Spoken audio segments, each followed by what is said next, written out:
महाराज जी, मंदिर में क्या उन्हीं भगवान की स्थापना करनी चाहिए जिनकी हम पूजा करते हैं? अन्य भगवान की मूर्ति रख सकते हैं क्या, जिससे एक ही सिवाय मन कहीं और ना लगे, मतलब एक ही रख सकते हैं? सिद्धांत है और एक प्रेम है।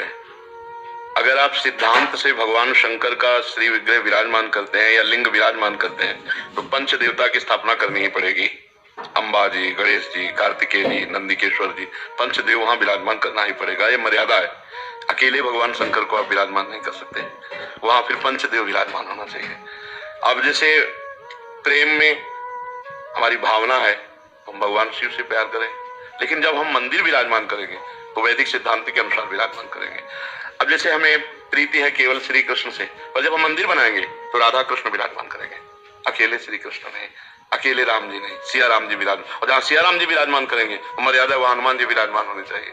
समझ रहे ना? तो मंदिर में फिर मर्यादा बनती है और अपने घर में पूजा करने की बात अलग है। अगर आप मंदिर बनवाते हैं तो फिर मर्यादित उसमें ठाकुर जी विराजमान होने चाहिए, क्योंकि उसमें शास्त्रीय पद्धति से प्राण प्रतिष्ठा होगी और वो केवल तुम्हारा ही मंदिर नहीं होगा, कोई भी दर्शन करने आ सकता है, तो वो फिर मर्यादित बनना चाहिए। और घर में अपने हम ठाकुर जी विराजमान कर लें, शंकर जी विराजमान कर लें, राम जी विराजमान कर लें, कोई परेशानी नहीं, लेकिन जब मंदिर बनाएंगे हम तो शास्त्रीय मर्यादा के अनुसार बने। जी, मैं ये जानना चाह रहा था, ये जो घर में पूजा पाठ का स्थान होता है मंदिर में, अब जैसे देखो, मंदिर शब्द से क्या होता है कि एक बड़े आकार की बात आती है, और घर में पूजा गृह एक अलमारी में या एक छोटे सिंहासन में, घर में हम एक मंदिर बनवाना चाहते हैं तो उस या मंदिर में ठाकुर जी था तो मंदिर शब्द का एक विशालकाय रूप आ जाता है।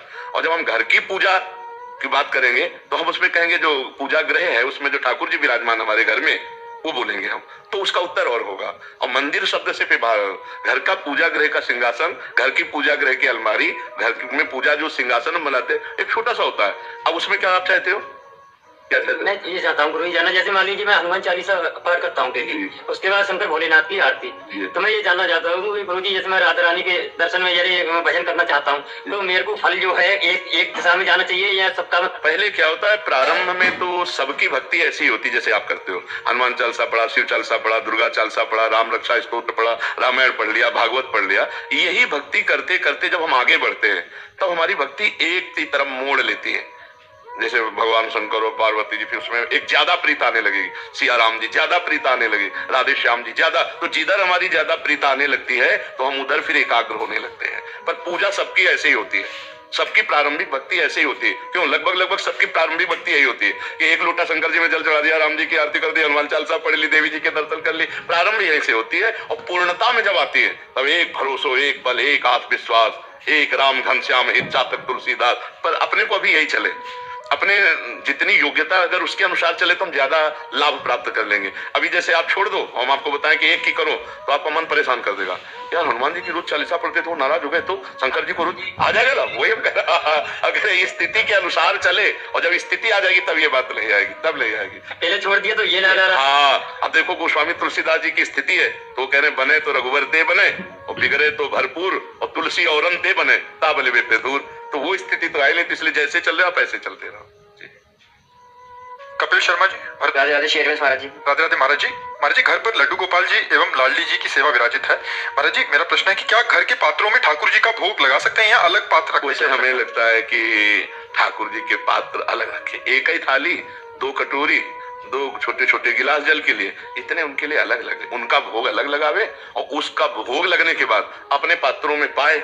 तो हमें लगता है कि अब जैसे अपने विरक्त बाबा जी हैं तो अपनी व्यवस्था ऐसी नहीं हो सकती, अपने जो कमंडल है उसी में पाया, उसी में उनको भोग लगा। लेकिन गृहस्थी में सुविधा है तो मुझे लगता है गृहस्थी में ठाकुर जी के पात्र अलग रख लेने चाहिए, एक थाली, 2 कटोरी, 2 गिलास, 2 चम्मच, ऐसी चीजें अलग रख लेनी चाहिए। उनमें केवल ठाकुर जी का भोग लेकर भोग लगावे और फिर प्रसाद अपने अपने पात्रों में डाल ले तो चलेगा। हमारे जी राधा वल्लभ उसमें तुलसी का, जैसे हम आपसे दर्शित होने वाले हैं तो उसमें फिर तुलसी साइड में कटोरी में पधरा के ऐसे नहीं, हम तुलसी को श्रृंगार में प्रयोग करते हैं। तुलसी हमारे यहाँ सखी स्वरूप है, वृंदा सखी है ना, तो हम भोग में नहीं डालते, वो चरणों में है, माला पहना करके ऐसे श्रृंगार में तुलसी जी का प्रयोग करते हैं, भोग में नहीं करते, क्योंकि हमारी सखी भाव की उपासना है तो वृंदा सखी है, उनको भोग में नहीं करते। महाराज जैसे अब आपकी कृपा से श्री जी में प्रियता हो गई है तो फिर वो और के श्री विग्रह हैं घर पे, जैसे लाली लाल जी में उनका अलग है, एक अलवारी में पूरा श्रृंगार वगैरह नीचे है, जैसे और भी देवी देवताओं की।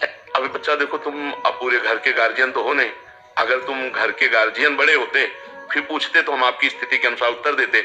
अब अगर अभी कुछ तुम करोगे तो तुम्हारी उद्दंडता मानी जाएगी, नहीं मानी जाएगी, क्योंकि तुम अभी बच्चे हो और अनन्य निष्ठा का जो स्वरूप है वो अभी जैसे चल रहा वैसे चलने, तो अपने मन का भाव रखो केवल लाडली जू में, और जैसे चल रहा वैसे चलने दो, ठीक है। महाराज जी अगर सेवा में कोई अपराध बन जाता है तो क्या? सेवा में क्या अपराध बन सकता है? चरणामृत गिर गया नीचे, कोई परेशानी नहीं, कोई परेशानी नहीं है। हमारे भगवान क्या जमीन में पैर रख करके नहीं चलते क्या? आप विचार करो तो चरणामृत तो उन्हीं चरणों का गिरे। इतना छोटी बुद्धि नहीं रखनी चाहिए। जैसे हम ठाकुर जी को स्नान करा रहे हैं, शालिग्राम, राधा नाम या जो छवि, अब उनसे गिर गए और तो हम समझ रहे खेल रहे, मेरे प्रभु भूमि में खेल, फिर उठाया, फिर स्नान करवा दिया, फिर विराजमान कर दिया। गोपाल जी हैं, लाल जी हैं, खेलना चाहते खेल लें। ऐसे अगर सोचोगे तो इतना कमजोर बुद्धि हो जाएगी कि फिर अब आपको हर जगह भय लगने लगेगा, अपराध अपराध नहीं है। हमारे प्रभु है ना, क्या अपराध उसमें, समझ रहे ना। हाँ चरणामृत मालूम है, थोड़ा जल डाला, ऐसे पूछा लगा, ऐसे कर ले, हो गया।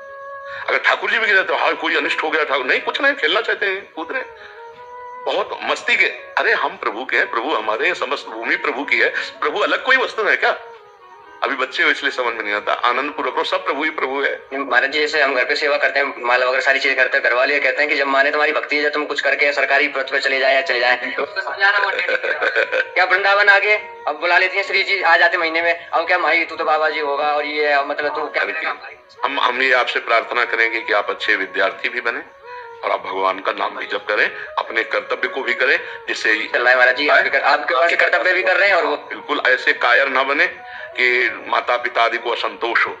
घर पर यही कहते हैं कि राधा रानी को जब भी मानेंगे आपकी अब आपकी नौकरी लग जाएगी, घर वाले कहते हैं ये चीज। अब ये तो हम नहीं कह सकते हाँ कि ये जरूर हम कहते हैं मंगल जरूर होगा, तुम्हारे अमंगलों का नाश होगा, तुम्हारे हृदय शांत होगा, तुम एक बहुत अच्छे इंसान बन जाओगे जो दूसरों को दुख देने वाले नहीं बनोगे।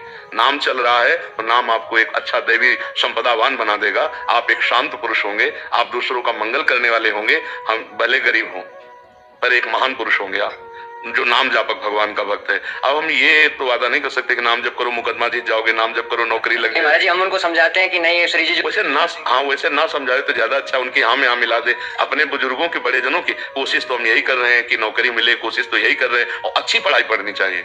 पढ़ाई भी भगवान की एक उपासना है। देखो अगर हम कखारा न पढ़े होते, मात्राएं न पढ़े होते, तो आज हम शास्त्रों की बात आपको नहीं समझा सकते थे। तो आधुनिक पढ़ाई भी काम आई ना परमार्थ में। तो इसलिए हमें लगता है आधुनिक पढ़ाई को भी भगवान की पूजा मानकर खूब अच्छा पढ़ना चाहिए, ग्रेजुएट होना चाहिए, खूब अच्छे नंबर वाला बनना चाहिए। और भगवान का भक्त ज्ञानियों में श्रेष्ठ होता है। देखो हनुमान जी ज्ञानी नाम अग्रगण्यम, विश्वामित्र महामुनि ज्ञानी, गरुण महाज्ञानी, गुणराशि। तो नाम जप करने वाले की बुद्धि प्रखर होती है, और प्रखर बुद्धि किसी भी दिशा में लगाई जाए वो विजय को प्राप्त होती है। मौन रहो, उत्तर मत दो, क्रिया करके दिखाओ। पढ़ाई जिस ग्रंथ को पढ़ो भगवान का भाव समझ करके उसको बिल्कुल रट लो, दिमाग में बैठा लो, क्योंकि ब्रह्मचारी और भगवान नाम जापक करने वाले की स्मृति बहुत पुष्ट होती है। तो लौकिक भी पढ़ाई भगवान की सेवा बन जाएगी। मान लो मास्टर बन गए तो लाखों विद्यार्थियों को पढ़ाओ, डॉक्टर बन गए तो हजारों मरीजों की सेवा करोगे, कोई नेता बन गए तो लाखों प्रजा की सेवा करोगे। भगवान की सेवा ही है, सृष्टि की सेवा करते हुए नाम जापक पवित्र बुद्धि वाला धर्मात्मा, तो तुम कितनों को लाभ दे सकते हो। ये जरूरी थोड़ी कि बाबा जी बनने से ही लाभ मिलता है, नहीं नहीं। खूब नाम जप करे, भक्तिवान बने और सूरवीर बने तो हमारे राष्ट्र के किसी भी काम में आप आ सकते हो, लाखों का, क्योंकि आप धर्मात्मा हो, आप भगवान के भक्त हो, तो लाखों का हित कर सकते हो। चाहे डॉक्टर बनो, चाहे मास्टर बनो, चाहे नेता बनो, चाहे जो भी बनो। अगर किसान भी हैं तो हम ईमानदारी से अपने राष्ट्र की सेवा कर रहे हैं, अन्न कमाते हैं, राष्ट्र को भले हम बेचते हैं, लेकिन राष्ट्र की सेवा में जाता रुपया थोड़ी कोई खाएगा। तो हर आदमी हमारे राष्ट्र की सेवा में है अगर धर्म पूर्वक चले, वो भी भक्ति का एक अंग है। ऐसा नहीं माना जाता कि संसारिकता है। नहीं, भगवान अर्जुन को युद्ध ना कह, अर्जुन जी कह रहे थे मैं संन्यास लेकर भजन करूंगा, भगवान उसी में दस्तखत कर देते, लेकिन भगवान ने मना किया। भगवान ने कहा भजन करते हुए युद्ध करो। समझ रहे ना बच्चा?